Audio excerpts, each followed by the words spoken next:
no ar, Jornal do Dia, com Margot Ferreira. Boa tarde.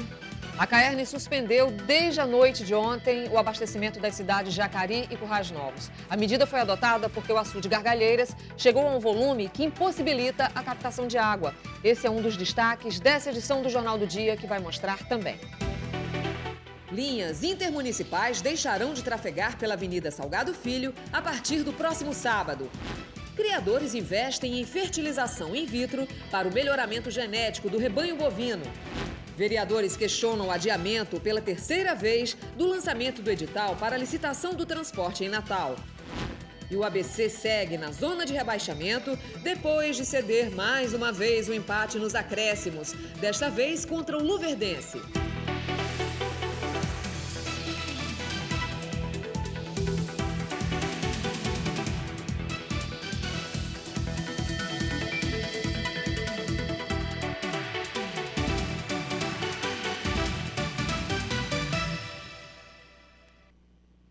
O Jornal do Dia desta quarta-feira, 2 de setembro, começa falando sobre o colapso no açude Gargalheiras, na região do Seridó, um problema que estamos mostrando desde o início da semana. Ontem à noite, a CAERN suspendeu o abastecimento das cidades de Jacari e Currais Novos porque o reservatório chegou a um volume que impossibilita a captação de água. A repórter Cláudia Mendes está em Currais Novos e tem outras informações para a gente ao vivo. Boa tarde, Cláudia. Olá, Margot, boa tarde aos telespectadores da TV Ponta Negra. Aqui em Currais Novos não é uma tarde tão boa assim, viu, Margot? A cidade de Currais Novos, que recebia 70% do seu abastecimento de água vindos do açude Gargalheiras, só recebeu ontem a notícia de que o abastecimento tinha entrado em colapso, porque o açude Gargalheiras não tem mais condições de enviar água, nem para Currais Novos, nem para Acari. Isso significa dizer que a partir de hoje, nenhum morador da cidade de Currais Novos, nem de Acari, terá água nas torneiras e nem previsão para que isso venha a acontecer a curto nem a médio prazo. Hoje pela manhã, o prefeito de Currais Novos, além de comerciantes e também de técnicos da CAERN, estiveram reunidos na CDL aqui em Currais Novos para decidir algumas soluções para o problema. Eu converso agora com o prefeito de Currais Novos, Vilton Cunha, que participou da reunião, e conversa agora com a gente. Prefeito, boa tarde. O que é que ficou decidido nessa reunião emergencial feita hoje? Bem, boa tarde. A principal medida a ser adotada será o transporte em carro-pipa, em caminhões-pipa, abastecendo esses caminhões na adutora Serra de Santana, aqui em Florânia. Em São Vicente também pode ser um ponto também de captação, e transportando aqui aos reservatórios da CAERN. Felizmente a cidade e o sistema de abastecimento da cidade é muito bom. Nós temos 2 sistemas adutores, um do Açude Dourado, que entrou em colapso ano passado, e outro do Gargalheiras, que ontem nós recebemos a notícia de que seria o último dia de fornecimento de água aqui para a cidade. Então tem reservatórios muito bons que podem armazenar água transportada por esses caminhões-pipa para consumo normal da população, recebendo novamente água nas torneiras. Agora, a população vem contribuindo, vem colaborando e certamente dará uma contribuição ainda maior para nós vencermos esse último quadrimestre, que será o mais crítico, porque normalmente não chove aqui no sertão nesse período, e com essa água transportada em carro-pipa, evidentemente que a oferta diminuirá. Mas eu tenho certeza que a população contribuirá, não é? Nós estamos há 4 anos sucessivos de seca e venceremos com certeza mais esse novo período. Agora, prefeito, a gente sabe que essa água que vai chegar aqui na cidade, ela só representa 40% do volume que chegava anteriormente. Os outros 60%, a CAERN ainda não tem uma previsão para que ele possa ser refeito e chegue aqui à cidade, né? Qual a orientação da população por enquanto?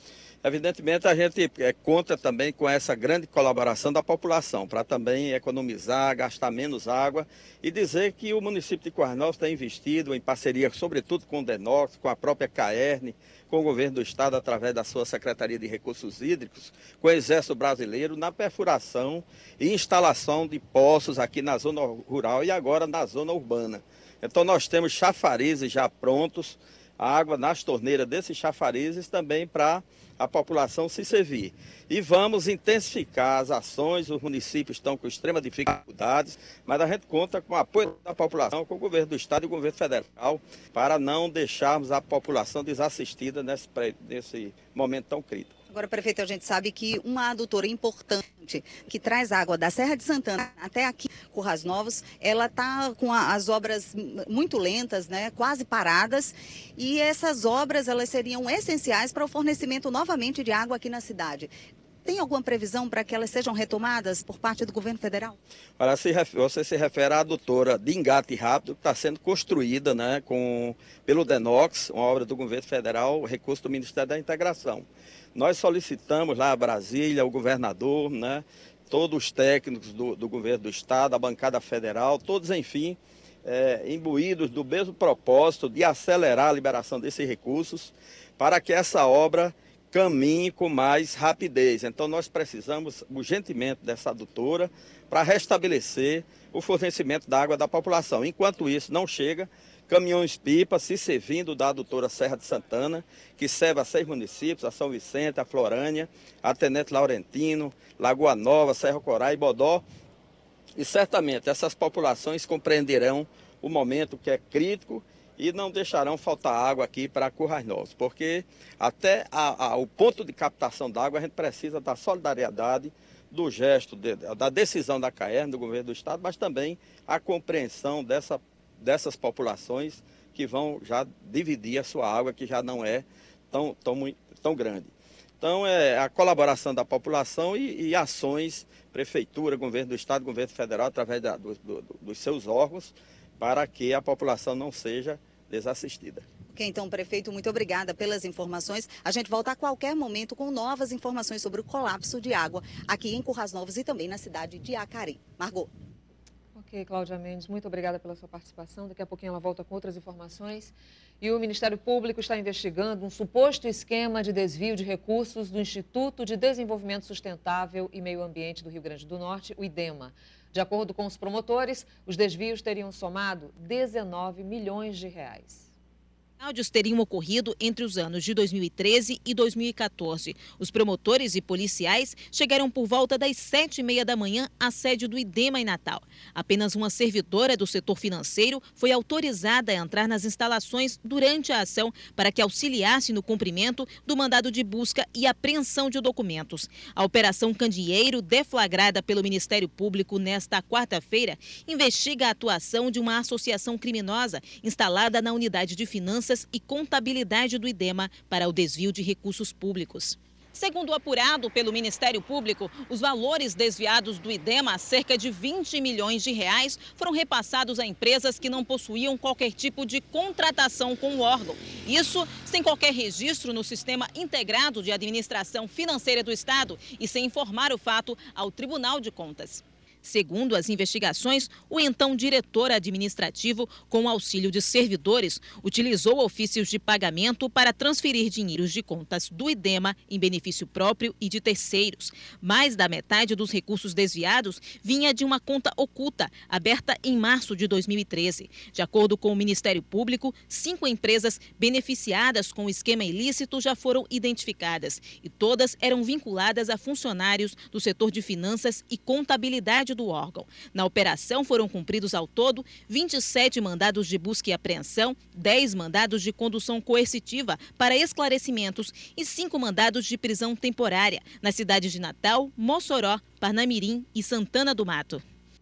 O Instituto de Desenvolvimento Sustentável e Meio Ambiente, o IDEMA, informou por meio de nota que a atual gestão do órgão está à disposição do Ministério Público para colaborar com as investigações e a apuração dos fatos referentes a essa operação.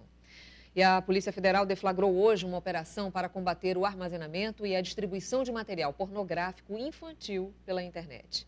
A Operação Gênesis está sendo realizada no Rio Grande do Norte e outros 7 estados. Aqui no estado, as investigações foram iniciadas há 8 meses. Os policiais identificaram contas de usuários que se utilizavam de redes sociais e de e-mails para distribuir arquivos de pornografia infantil através da rede mundial de computadores. Cerca de 40 policiais cumprem 9 mandados de busca e apreensão em endereços residenciais, sendo um em Parnamirim, um em Natal e outros 7 na cidade de Mossoró. Os crimes investigados prevêem penas que podem chegar de 6 anos de reclusão, além de multa. As linhas de transporte intermunicipal deixarão de trafegar pela Avenida Salgado Filho. A partir do próximo sábado, os veículos terão que adotar um outro itinerário estabelecido pela Secretaria de Transporte de Natal. Atendendo a pedidos, a partir do próximo sábado, dia 5 de setembro, pelo menos 20 linhas de ônibus e opcionais intermunicipais deixarão de transitar pela Avenida Senador Salgado Filho. Para viabilizar a novidade, será implantada uma faixa semi-exclusiva para os ônibus na Avenida Prudente de Moraes, enquanto que os opcionais devem passar a circular pela Avenida Romualdo Galvão e pela Rua São José. A gente observou ao longo desse tempo que existia uma retenção na Salgado Filho devido à quantidade de veículos intermunicipais, até porque foi liberado não pela Prefeitura de Natal, mas pelo DR, a trafegar. E nesse trajeto, né, que a gente vinha observando com essa retenção, muitas pessoas, muitas vezes, paravam esse ônibus e o motorista tinha que descer do ônibus para abrir a mala, né, que fica abaixo dos assentos, para colocar malas, né, grandes sacos de grande porte, e isso terminava acarretando uma retenção nas nossas linhas. De acordo com o secretário adjunto de Transportes do município, de 80 a 100 ônibus devem ter a rota alterada. Apenas 3 linhas que vêm de Macaíba, Parnamirim, Rego Moleiro e São Gonçalo do Amarante farão um pequeno percurso vindo pela Prudente de Moraes, entrando na Alberto Silva, depois seguindo pela Salgado Filho por alguns metros até chegar na Bernardo Vieira. A partir daí, os ônibus pegarão a Rua São José até a Prudente de Moraes. Uma medida que, para Clodoaldo Cabral, deve contribuir para melhorar o trânsito na região. Já discutimos isso com os proprietários dessas empresas de ônibus, né? Já comunicamos ao DR sobre essa situação de mudança para os intermunicipais, todos eles, né? Tanto opcional quanto das linhas convencionais dos intermunicipais. E com isso estaremos tirando, né, da Salgado Filho, fazendo com que a Salgado Filho seja uma via mais rápida, tá certo? Que hoje, ainda apesar do horário de pico, nós estamos trabalhando para que os motoristas evitem entrar à direita, né, convenção à direita, mas com essa mudança vamos tornar a via muito mais rápida. E veja ainda hoje, suplente toma posse para ocupar vaga na Câmara por 40 dias. E já no próximo bloco, criadores investem na fertilização in vitro para melhorar a qualidade genética do rebanho potiguar. E ainda, mais uma vez, o ABC cede o empate nos acréscimos e segue na zona de rebaixamento. E ainda nessa edição, uma entrevista ao vivo com o prefeito de Parnamirim, Maurício Marques.